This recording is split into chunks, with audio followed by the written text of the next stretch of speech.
What's going on, my guys and my gals? It's your boy Kenny Brown, and let us talk about TwitchCon, the good, the bad, and the ugly. Let's get to it. So let's start with the bad news and work our way up. The ugly. Obviously, if you don't know, someone got sexually assaulted in the way of someone tried to force themselves to kiss them. And that also leads to security and all of the wrongness that occurred. Now, I don't know much about that. I only know what happened on Twitter and what I've read on Twitter and things of that nature. I'm not really going to touch that subject. All I know is that security was a fail and a big L, and no one should have to feel uncomfortable in that type of setting. Security should be allowed to the setting, especially if someone is of a high standard, meaning very popular, very known in the social media realm, or even not on the social media realm, just in general. I definitely think that security definitely needs to be beefed up. So point blank, period. Security needs to be beefed up. And that no one should have to feel extremely uncomfortable when it comes to TwitchCon. That is the ugly. The bad about TwitchCon. So I feel like it was very hard finding places this year.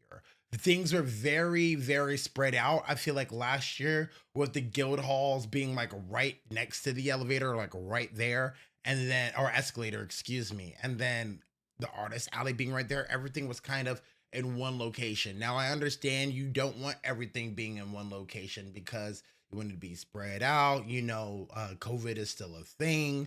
You don't want so many people built in one place in case something happens. I get it, to play devil's advocate. However, for me, having a bum knee and trying to go to one place in one time, it was a lot. So for me, that was the bad.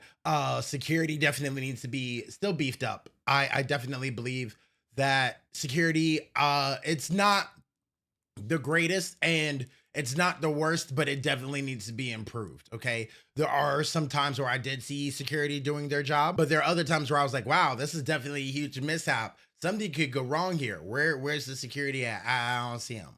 I'm just saying, look, I understand that everybody can be perfect, and with a convention, things happen. I understand that. But when it comes to like the meet and greets, y'all should definitely be there. When it comes to the entrance to the hall, y'all should definitely be there. So I definitely think that something needs to be implemented, whether that be more security, whether that be convention security itself or officers or whatever have you, even though that's a whole nother field of people not liking officers. So it's like, which one do you want? Do you want more security, or are you over here saying F the police? Like what have you? And not only, speaking of that, not only did that happen, but there was also a whole like no Kings protest that happened on Saturday during the convention that was like right next to the convention. Thank God it was peaceful, but that had me stressed out. So that was a thing. Now the good. I had a good time at TwitchCon. TwitchCon definitely did not have the feels of the last year, and I think that's because a lot of people rather didn't come and the vibes weren't there. I'm gonna switch back to the bad really quick. There was a lot of kick streamers there. Don't know why. Y'all make your own convention, please. Because the amount of kick individuals that were just farming content with live streaming, of literally running up to people's faces, pitting their camera in people's faces, asking them farm bait, click bait content questions. Y'all are just so tired. Y'all are so tired. Y'all are so desperate for attention, and it shows. And I struggle so hard to not like just look at y'all and just want to be like, bro, what are y'all doing? We live in a society, in a day and age where everybody and anybody wants to be famous, that they're gonna literally be the stupidest or do the stupidest things, and it's so desperate call for attention. You know the scene from Family Guy where he's like, mom, mama, and then you finally get attention and he's just like, hi. That's a lot of kick streamers with the live streaming. It's very desperate and it's very tired. Please, like, build your own convention and go there. Y'all come to Twitch because Twitch is better and there's bigger creators there, and y'all want to just farm content in hopes to become famous for whatever reason. And I just implore you, if and when you do have children and they look back and they see you harassing females, asking them very inappropriate questions, What? How are you gonna explain that to your kids? Oh, it was a different time frame. You know, I'm not like that anymore. I'm a changed man. When you get confronted, because there are many people that did get confronted, nuck if you buck, if you will. They backed down and they didn't say nothing. If you can't, like, don't talk the talk if you can't walk the walk, because that it's just very disrespectful. It's just very disrespectful. So outside of the live streaming people and the kick people being just idiots, it is what it is. I had a good time. I think a big reason of why I had a good time is because I went with some amazing people. Shout out to Andy. Shout out to Nick the Brick. Shout out to Lexi. Shout out to Boots. Okay. Shout out to Check It and the whole Airbnb house. Y'all are absolutely amazing. I appreciate y'all. I love y'all. Thank y'all for making my TwitchCon a good TwitchCon.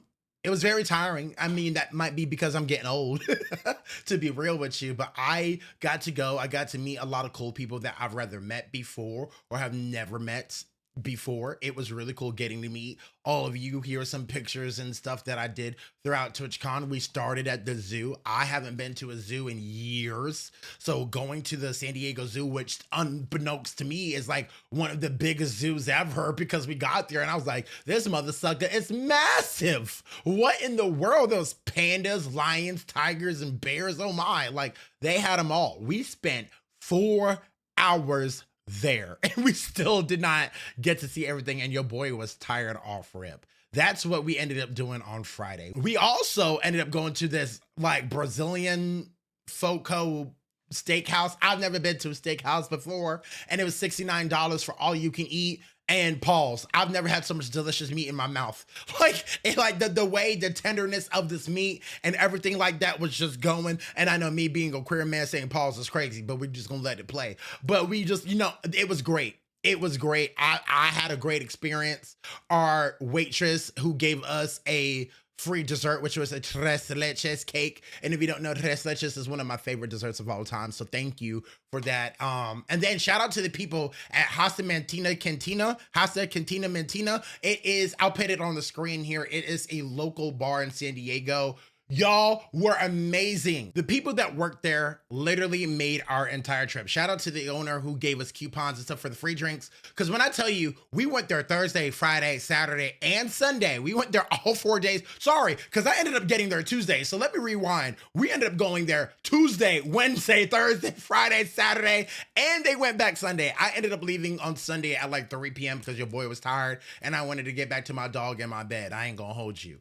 But we went there Tuesday, Wednesday, Thursday, Friday, Saturday. We ended up going Tuesday because Boots wanted some churros. We literally walked right in right before they announced last call. It was a slow night. They were chopping it up. And so they were like, come back tomorrow and your churros are on us. And we were like, bet. So we went back there Wednesday. We had more drinks. They gave us more. It was just a vibe.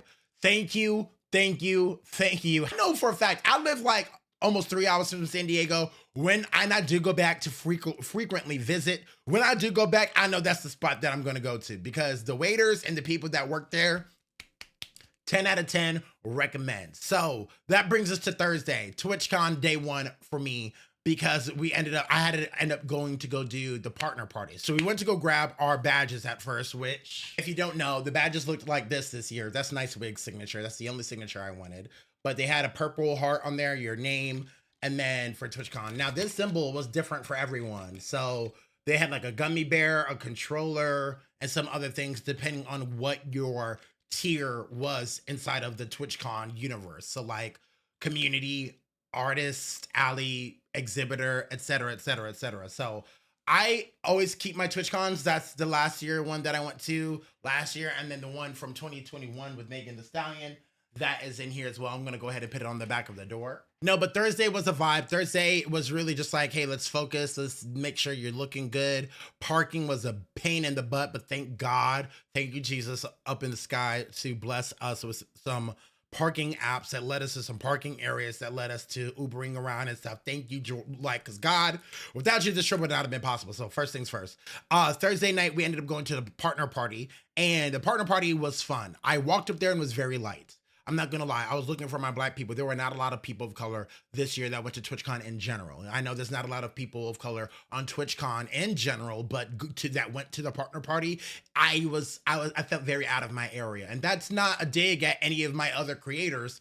I just like being around people who look like me, that sound like me, who are my tribe, just like anyone else does. Now, granted, I got there on time, and beyonce to me, everybody was running on CPT. So I didn't know that. I didn't know that initially. I was like, oh, okay. So we run on CPT. So I could have got here at 7:30 instead of 6 o'clock on the dot, whatever it was. So I was really like, oh, okay, cool. Thank God. Shout out to Kiwi, who made me feel so much comfortable. I love Kiwi on the stick. She's absolutely a phenomenal creator. And then I got to meet some of my other friends who I honestly didn't know was coming. I got to meet Christian, aka Noko Coco Puffs, on Twitch. He's absolutely amazing. And then someone that I've known for a decade, who we've never met face to face, ended up being there, and that was Ryan Higa. Do y'all remember this video that I did in like 2015-16? He commented on this video, and ever since then I've been a fan of his.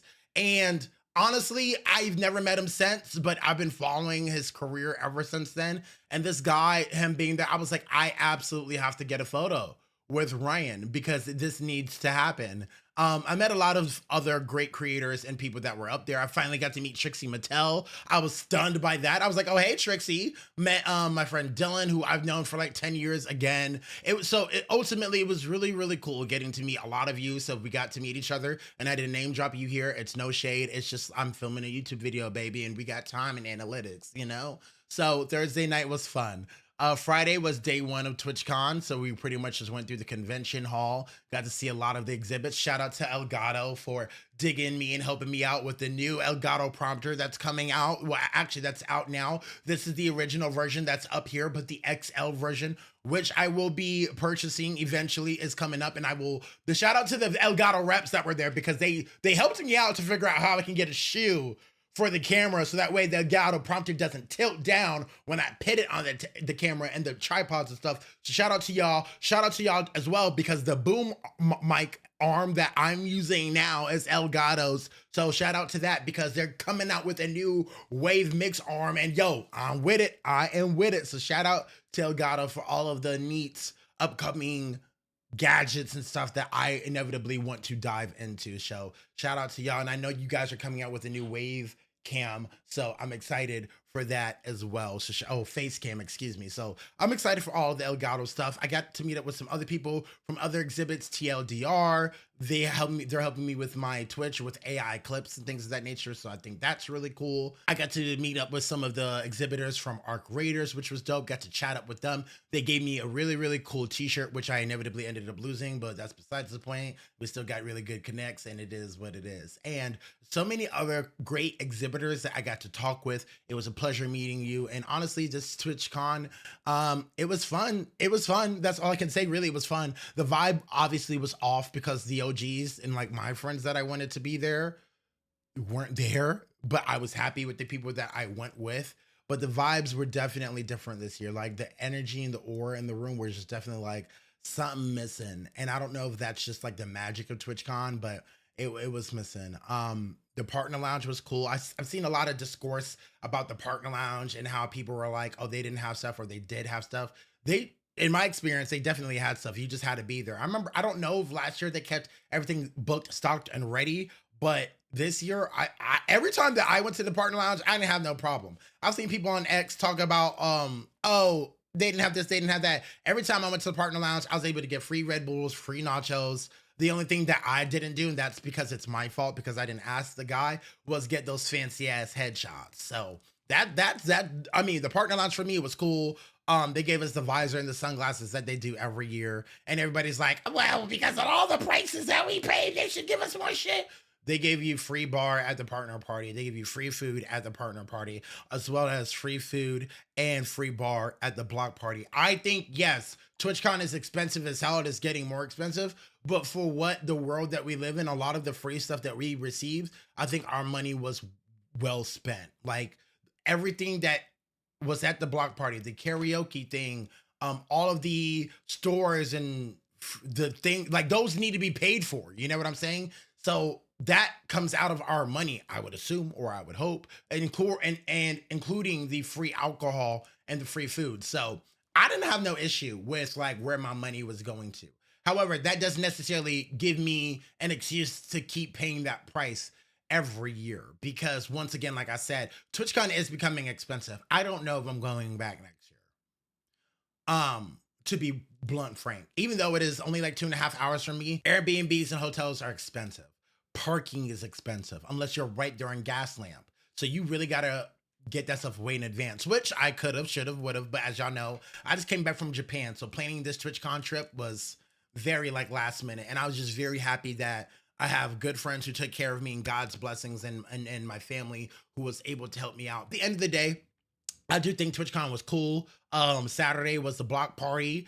Saturday we didn't really do much but eat and drink and go to the churro spot, Casa Matina Cantina, and relax. And shout out to my friends who have made me have a great experience. Shout out to Nick the Brick and Swenzy and Andy and Lexi who supported me when I went on stage. Yeah, girl, your boy went on stage. I got to sing on the karaoke stage this year. I wanted to do it last year, but the queue was just so long. So this year I waited 3 minutes, signed up, and I went like 2 hours later. And it was really, really fun. It was really, really fun. I will be posting the entire video here on YouTube for anybody who wants to see it. And of course, the karaoke king went to his go-to song, No Diggity by Blackstreet. I was mad that they didn't know the rap part because I know the rap part by heart. But when I heard the cue in my ear where the music was going, I was like, oh, they don't know it. Or we're not doing the black part. So yeah. It is what it is. I had a good time ultimately. Sunday we ended up walking through the exhibit one more time, but I truly was whacked out. Honestly, I was tired. The only reason why I really ended up staying until 3 p.m. on Sunday was to see Nicewig because Nicewig is one of the few people that very, very few people, because I think I only went there to see about 5 people directly that I knew that was coming. It was night story mode Bay first and foremost.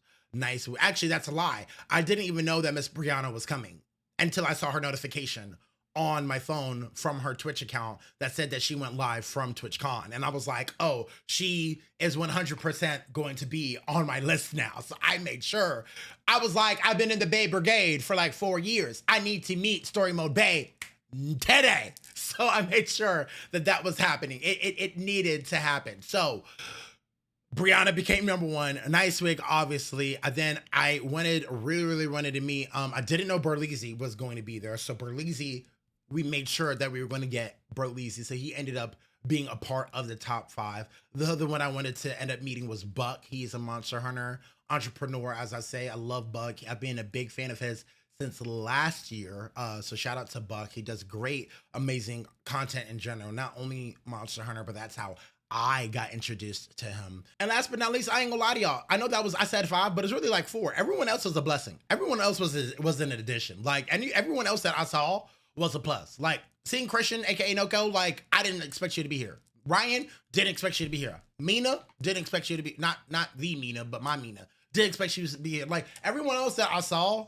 that was a plus. Mars, McKay, like chef's kiss. So it was icing on the cake. So ultimately, I had a good TwitchCon. I don't know if I'm going to be going back next year unless I blow up this year. So let's make it happen. So that way next year I can be on like a panel or something, or if the vibes are just different, but the vibes are just very like not there this year. I enjoyed my time, but TwitchCon's getting expensive. So it really depends on how the vibes are going, who I can reach out to say like, are you going this year type of vibe, where I am spiritually, mentally, emotionally, financially, and mentally next year. It really all depends. So we're going to see if we go to TwitchCon next year, but my rating for TwitchCon out of 1 out of 10, I would give it a solid 6. I know other people did not have much of a great time, and I'm sorry for that, but I'm not y'all. I'm just going to give my 2 cents about how I felt about TwitchCon. So with that said, that was my journey through TwitchCon. That is the good, the bad, and the ugly. So I hope you guys enjoyed. Thank you for watching. I'm going to try my best to come back to YouTube, y'all. So make sure you guys like, comment, and subscribe. I will see you guys next time for whatever the heck is going to be on my mind. So that's just how the cookie crumbles. It is what it is at the end of the day. It's your boy Downtown Kenny Brown Have a nice day, and I'll see you guys next week. Peace.